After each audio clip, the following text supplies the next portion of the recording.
I mentioned in my very first video on this channel, Lessons from My Father's Library, that self-help books were kind of the final frontier for me in terms of reading. There's other things I still don't read, but self-help was the last thing where I had like an aversion to reading it. And the biggest reason for that is that I had an idea of self-help books they are going to tell you step by step, this is what you do to solve this problem. And I have 3 issues with that. First of them, I'm ADHD. Trying to do anything step by step, like same steps, especially someone else has given me, like I am never going to stick to that. Secondly, my life experience has been like I don't do things the way other people do. And if people see what I've done at the end of it, they're like, oh wow, this is amazing, how did you do that? Or not all the time, but often. But pretty consistently, if they see how I'm doing it, even if it's the same thing they've already said, this output is amazing, this outcome is amazing, they are like, wait, that is never going to work. What are you thinking? And I can't explain why it works. And so I'm like, okay, the advice people, like my experience has been the advice people give other people, the assumptions they make tends not to work for me. And then the third thing is just like advice needs to be tailored for the specific person for everybody. Like everybody's circumstances are going to be different. You need some discretion in terms of changing. And what I've realized is, so you have some self-help books that are step-by-step, but they all have like enough discretion that it's like, this is how you sort of make these steps your own. And then there are some that are, this is the principles, and here we have a course if you want to do it step-by-step. But the books themselves are actually, can be helpful to me. And I should have realized this because my father respected that I would not read self-help books, but really pushed 5 on me, and I read 3 before he died. I still have not read the other 2. They were not as helpful as the ones I have found myself, but they were helpful, and they were not all like I imagined, all 3 of them. But it is only after I started reading them for myself that I realized, oh, there are actual ways that self-help books can help me. And part of it is, so when I was planning this channel and putting together videos, I'm like, I'm going to try to watch BookTube because I didn't really watch a lot of BookTube. And one video that I found was like, this is how you read. Like, this is instructions on how you learn to read. And it turned out there was some guy who wrote a book, How to Read a Book. And he had 4 different like ways of reading, and I forget the first 2. Like, either I don't do them or I don't do them when reading for information anymore. But the last 2, the ones that this video said most people don't do, which are analytical reading and syntopical reading, I have been doing since high school at least, and that's how I read for information. And the thing about self-help books is they tend to be written in a way that's really easy to read them for information. So I'm a pretty quick reader. Generally, like if I'm reading for pleasure, I read like 60 to 75 pages an hour. But with self-help books, where I'm reading for information, if they are well structured, I can read them dramatically quicker. I have a couple that I have read the whole 200, 300 page book in like an hour. Most of the time, these books, they're about 240 to 300 pages, and I read them in about 2 hours. And so I can compare pretty easily like a lot of the ideas and see how is this matching up with the other stuff I'm reading, and how is it matching up with my own experience. The first is what this book that I didn't read, but I do it, is the syntopical reading, comparing it to other books. The analytical is, I think, more consistent with comparing it to my own experience. But anyways, I have realized there are at least 5 ways that reading self-help books in this way, I have found them helpful. And I want to talk about these as well as examples of each of them. The last one I actually have 2 because, well, I'll get to that. But so the first is, as I said, I do things weird. I learn things weird. I figure out how to do things just not in the normal way. And I have on my blog, I have this concept that I call MCSLAVS, which are middle-class, self-limiting attitudes and values that hold me back. And especially like when I fail doing things my way, as I've gotten older, I'm like, I'm going to try to do it the way people tell me to. And then I fail more, and then it becomes a trap until I either crash out of what I'm doing or I realize what I'm doing and I actually go back to doing it my way. And so some of these self-help books basically help me realize, oh, there is actually a justification for doing things my way. Sometimes it's for people like me, sometimes it's for people in general. And the reasons that you have these MCSLAVS are because the people in charge want things done in a consistent way, even if it's not predictable way, even if it's not the best way, and I'm going to probably have videos about that. But for me, it's like, oh, I need to dismantle these MCSLAVS, these, like, the rich people don't get these, poor people usually don't get these, but they have other obstacles. And as a middle-class person, I need to learn, trust my own intuition, sort of act more like a rich person would on these things, a rich person who's similar to me, I mean. And so a good example of a book like this is the book Ultralearning, where I read this book and I'm like, 80% of this is stuff that I already do. Almost all of the remainder is stuff that I used to do, and then I stopped doing because of this pattern I talked about of, oh, I failed once doing it this way, so I'm going to try to do it the way people tell me. And I kept doing it that way because I got socially rewarded for, okay, well, yeah, you failed, but at least you did it the right way. But it's like, okay, yes, that time I failed, but if I would have had a better chance of doing it right the next time if I kept doing it my way. And so this book has been really helpful for that. And there have been several books like this, but I'm just one example of each sort of category of how these books can be helpful. And then on the other extreme, the other end of it is are books where it's like, this did not cross my mind until I read this book, but it is like transformative. And the best example of this is the book Essentialism by McKeown. And I knew, like, as I'm getting older, right, I need to do less. I need to learn to do less. But I didn't really get how much less until I read this book. And then he was like, try to get it down to 5 things. And I'm at the point where I'm like, I have 2 things. 2 high-level things that in Stephen Covey's 7 Habits of Highly Effective People, the end goal, and I call it 1.5 because one has a higher priority that I'm trying to do.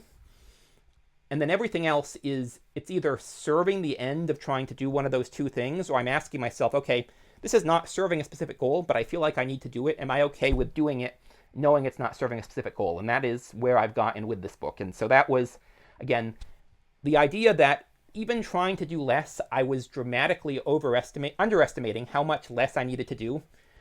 Like this, it would not have crossed my mind without reading this book, probably. Maybe it would have, because Oliver Burkeman, 4,000 Weeks, I think is the book. This book is sort of the why. Burkeman does a little bit more of the how, I feel like. And so I might have still found it from that book, but this was the one I read first, and it transformed how I thought of, again, this did not occur to me until I read this book. And then you have, I'm groping at an idea, and then I find a book that addresses this idea. And maybe it's not quite the way I was doing it, but I'm like, oh, this clarifies this for me.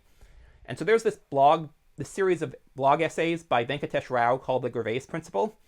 And basically it says, so most people will just sort of have a dead-endish job in what he calls the losers, of you don't put in a lot of effort, you put in enough to not get fired, but you realize trading your time for money is a bad thing, so you don't try too hard.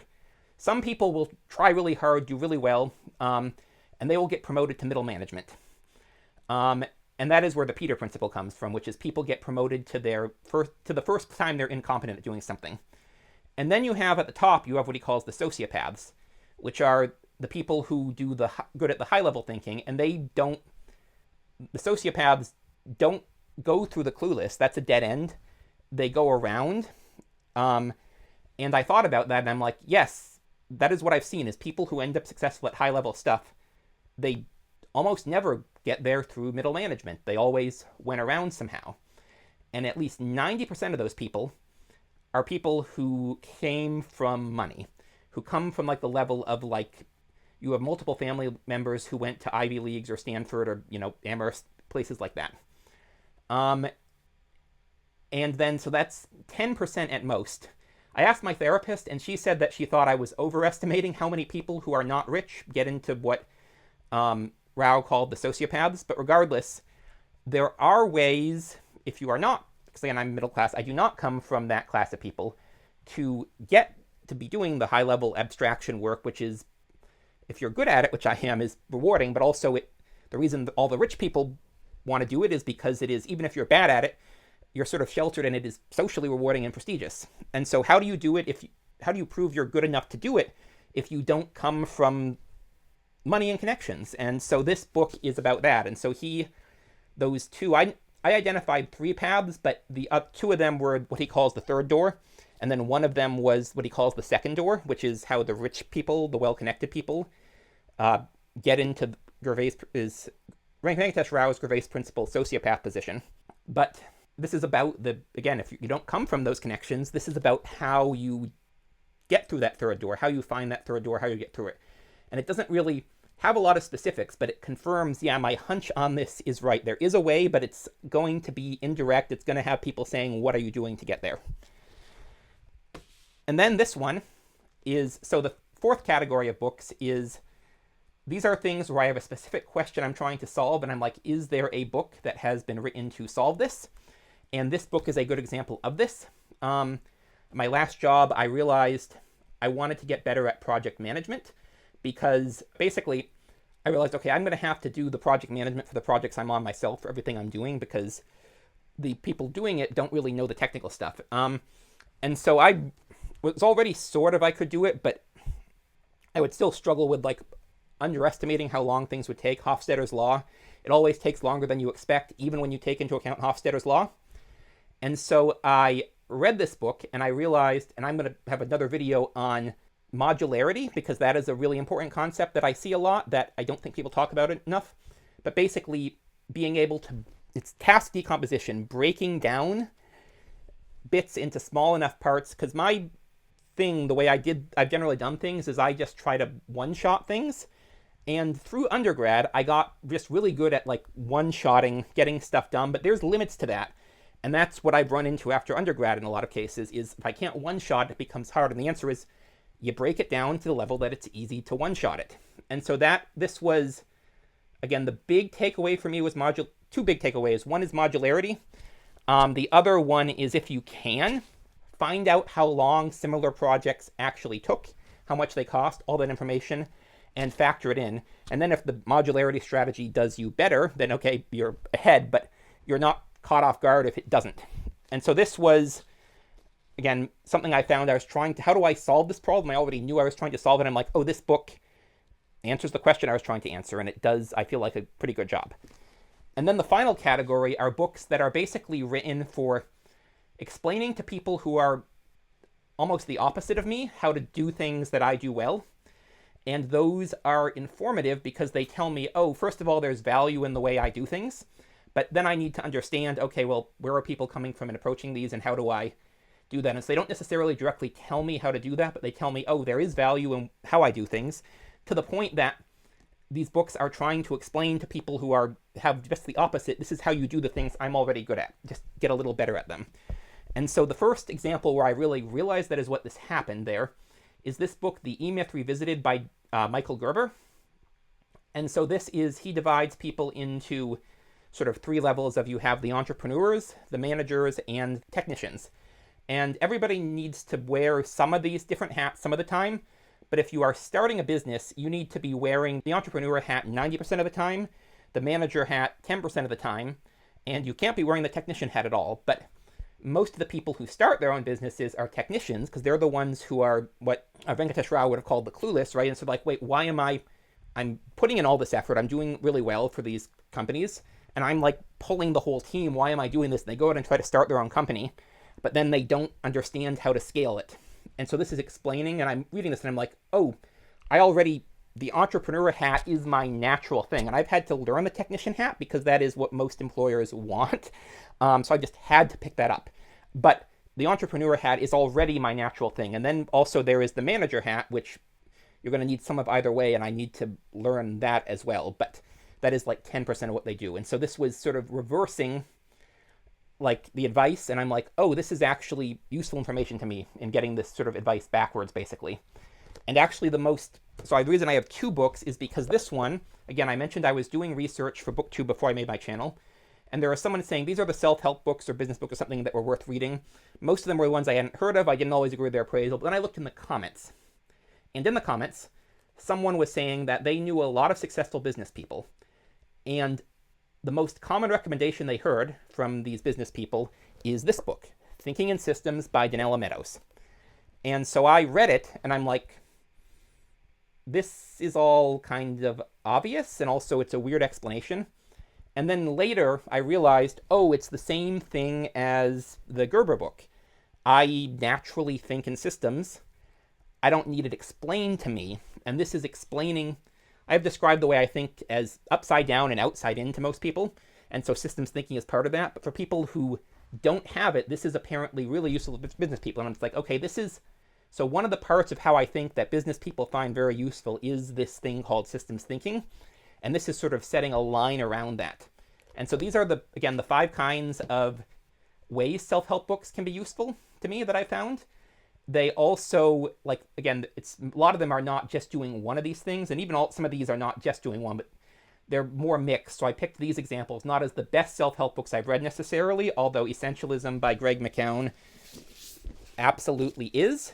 And I would say that if you are doing anything with project management, this one is also really worth reading.